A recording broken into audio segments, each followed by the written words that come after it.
আপনি আমি যেহেতু মুসলিম হিসাবে জন্মগ্রহণ করেছি, আমাদের কিন্তু সর্বপ্রথম একটি স্বপ্ন থাকে যে বাইতুল্লাহ আল্লাহর ঘর এবং নবীজির রওজা শরীফ মদিনাটা দেখার কিন্তু সবারই স্বপ্ন থাকে।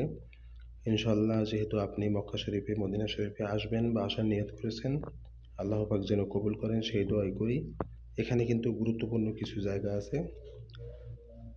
আসসালামু আলাইকুম রহমতুল্লাহ। আজকের এই ভিডিওটি হলো যারা মক্কা মদিনাতে আসবেন, কিছু গুরুত্বপূর্ণ জায়গা আছে যেই জায়গাতে আপনি যদি দোয়া করেন, দোয়াগুলো কিন্তু সরাসরি মহান মালিক কবুল করে দেবেন ইনশাআল্লাহ। জায়গাগুলো হলো, সর্বপ্রথম আপনি যখন কাবা ঘরের সামনে দেখা হবে, মানে যখন আমি সিঁড়ি দিয়ে নামবেন তখনই কিন্তু আপনার সামনে দেখবেন কাবা ঘরটা দেখা যায়।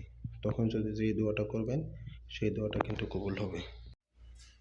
দ্বিতীয় নাম্বার জায়গাটি হলো, আপনি যখন হাজরে আসওয়াদের কাছে যাবেন, পাথরে চুমু দেবেন, জান্নাতি যেই পাথরটি, ওই পাথরটি চুমু দেওয়ার সময় যেই দোয়াটা করবেন সেই দোয়াটাও কিন্তু কবুল হবে।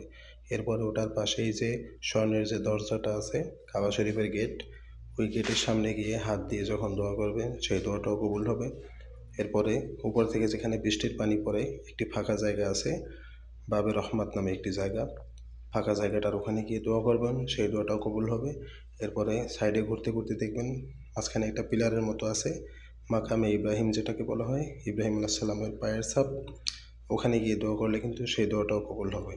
এরপরে তাওয়াফ শেষে আপনি যদি 2 রাকাত নামাজ পড়েন, সেই নামাজের পরে মোনাজাত করবেন, ইনশাআল্লাহ সেখানেও কিন্তু ওই দোয়াটাও কবুল হবে। এরপরে বাকি থাকলো সাফা মারওয়াতে যখন দৌড়াবেন, 3.5 ঘুরি দিলে কিন্তু ওখানে 7 বার হয়ে যাবে।